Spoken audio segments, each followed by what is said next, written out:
Welcome to our channel. If you want to pair your JBL with another device, follow these step-by-step instructions for a successful connection. Step 1. Make sure your JBL is fully charged or connected to power. Turn on the device if it's not already powered on. Step 2.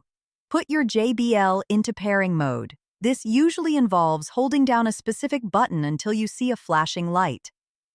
Step 3. On your phone or tablet, open the Bluetooth settings and make sure Bluetooth is turned on.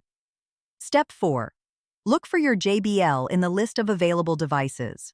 The device name should appear within a few seconds. Step 5.